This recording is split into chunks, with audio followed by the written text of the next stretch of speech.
The billionaire space race is heating up, launching a new era of space tourism. These latest flights, led by Richard Branson and Jeff Bezos, seem nothing short of historic. But what is the history of space tourism? Let's verify. Are these billionaires and their crews the first space tourists in history? Our sources, 3 space exploration experts. Have we seen space tourists before? Absolutely, and it depends on how you define the term space tourist. Space historian Dr. Roger Launius points back to the 1980s, when NASA developed a program to train non-career astronauts and send them to space. But they weren't tourists. Each had a task. 2 congressmen flew for political purposes. Then in 1986, Krista McAuliffe, a teacher, joined the crew of the Challenger. But she was to fly on that particular mission to perform a specific task, which was to teach children. And the idea behind this was, wouldn't it be great if we can inspire the next generation? After the ship exploded mid-flight, killing the crew, NASA paused the program. Space tourism didn't take off until 15 years later, 2001, when billionaire Dennis Tito paid a reported $20 million for a ride on a Russian spaceship to the International Space Station. For no other purpose than tourism, just to be there because he was there. Since then, a handful of space tourists have paid millions to hitch a ride on Russian space shuttles. And there's now been 7 or 8 of these individuals. But it's never happened here, making Richard Branson and his crew the first space tourists in U.S. history. Though there is one point of contention.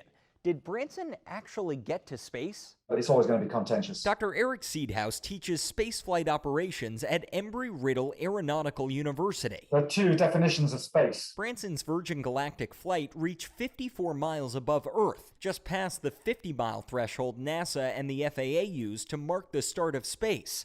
But the international organization that regulates space and keeps official records actually sets the start of space at 100 kilometers, roughly 62 miles, known as the Kármán line.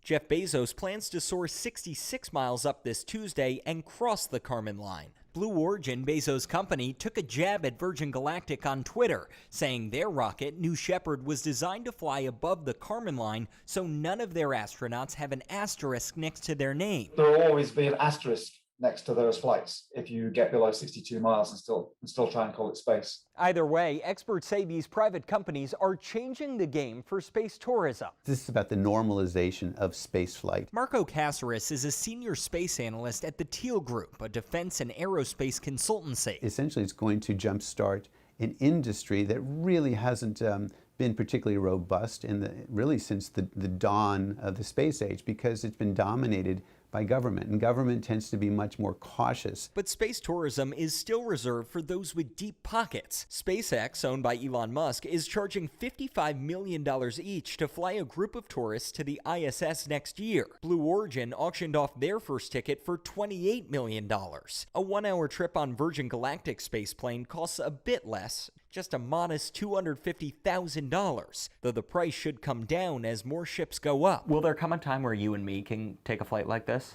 I think so. It probably won't be in the next 5 years. If you start launching that aircraft, that space plane every day, you could see it come down to, say, tens of thousands of dollars. So we can verify, these billionaires and their crews are not the first space tourists in world history, but they are the first in U.S. history, with many more flights on the horizon. With your Verify, I'm Gabe Cohen.